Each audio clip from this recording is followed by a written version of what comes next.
আসসালামু আলাইকুম সুপ্রিয় শিক্ষার্থী বন্ধুরা, আজকের ক্লাসে আমরা দেখব 6.3.1 এই বিষয়টি নিয়ে। এখানে একটি ছক দেওয়া আছে সিমিলারিটিস এবং ডিফারেন্স। এই ছকটি আমরা আজকে পূরণ করব। এই ছকটি তোমাদেরকে পূরণ করতে হবে। তোমাদের 3.1-এ যে নোটটি দেওয়া আছে এই নোটটি ভালোভাবে সুন্দরভাবে তোমরা পড়ে নেবে, তারপরে তোমরা এই ছকটি ভালোভাবে পূরণ করবে। তো আমি তোমাদেরকে এই ভিডিওতে এই ছকটি পূরণ করে দেখাবো। তো চলো ছকটি পূরণ করার আগে এখানে আমরা পড়ে দেখি। Let's check our comparisons of the note. চলো নোটটি সম্পর্কে আমরা কি বুঝেছি তা যাচাই করি।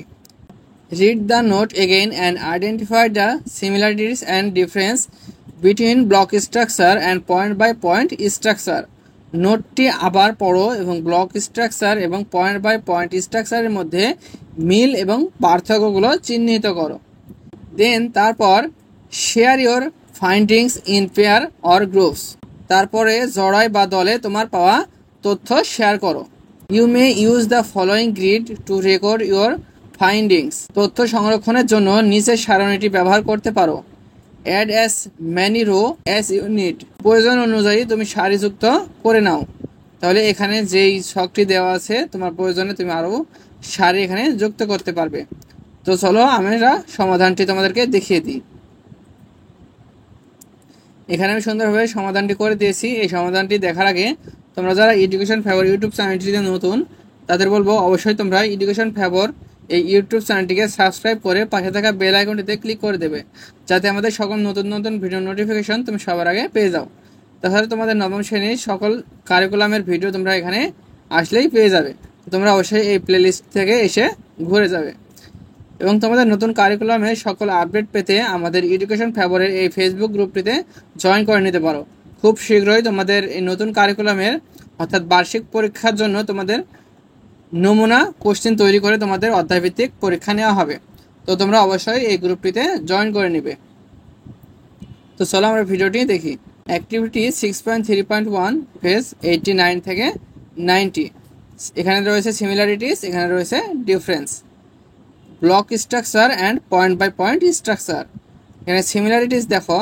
Similarities both method consist of an introduction, body paragraphs and a conclusion. উভয় পদ্ধতি একটি ভূমিকা, মূল অনুচ্ছেদ এবং একটি উপসংহার নিয়ে গঠিত। আমি তোমাদের সুবিধার জন্য এখানে বাংলা অর্থ সহ করে দিয়েছি। Block structure focus on one subject per paragraph, while point by point address one point of comparison per paragraph. Block structure প্রতি অনুচ্ছেদে একটি বিষয়ের উপর দৃষ্টি নিবদ্ধ করে, যেখানে পয়েন্ট বাই পয়েন্ট প্রতি অনুচ্ছেদে তুলনার একটি পয়েন্টকে সম্বোধন করে। এখানে সিমিলারিটিস হচ্ছে is method compares and contrast two or more subjects. প্রতিটি পদ্ধতি দুই বা ততোধিক বিষয়ের তুলনা এবং বৈপরীত্য দেখায়।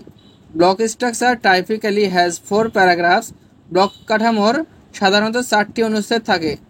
While point by point may have more depending on the number of points compare. যেখানে পয়েন্ট বাই পয়েন্ট তুলনায় পয়েন্টের সংখ্যার উপর নির্ভর করে আরও বেশি থাকতে পারে। Both methods follow A structured approach to present কম্প্যারিজনস। উভয় পদ্ধতি বর্তমান তুলনার জন্য একটি কাঠামোগত পদ্ধতি অনুসরণ করে। Point by point provides more detail about individual points, while block structure presents a border overview. Point by point পৃথক পয়েন্ট সম্পর্কে আরও বিশদ সরবরাহ করে, অন্যদিকে ব্লক কাঠামো একটি বিস্তৃত ওভারভিউ উপস্থাপন করে। এখানে সিমিলারিটি দেখো। Both method utilize body paragraphs to discuss similarities and difference. উভয় পদ্ধতি সাদৃশ্য এবং পার্থক্য নিয়ে আলোচনা করার জন্য মূল অনুচ্ছেদগুলি ব্যবহার করে। Block structure is considered easier to write, whereas point by point requires more organization. Block স্ট্রাকচারকে লেখা সহজ বলে মনে করা হয়, যেখানে পয়েন্ট বাই পয়েন্টের জন্য আরও বেশি সংগঠনের প্রয়োজন। Both methods aim to provide a clear comparison between subjects. উভয় পদ্ধতির লক্ষ্য বিষয়গুলির মধ্যে একটি স্পষ্ট তুলনা প্রদান করা। Point by point may be more engaging due to its detailed comparisons, while block structure may seem straightforward. এর বিশদ তুলনার কারণে পয়েন্ট বাই পয়েন্ট আরও আকর্ষণীয় হতে পারে, যেখানে ব্লক কাঠামো সরল বলে মনে করা হয়। তো আশা করি তোমরা এই ছকটি সুন্দরভাবে এভাবে পূরণ করে নিতে পারবে।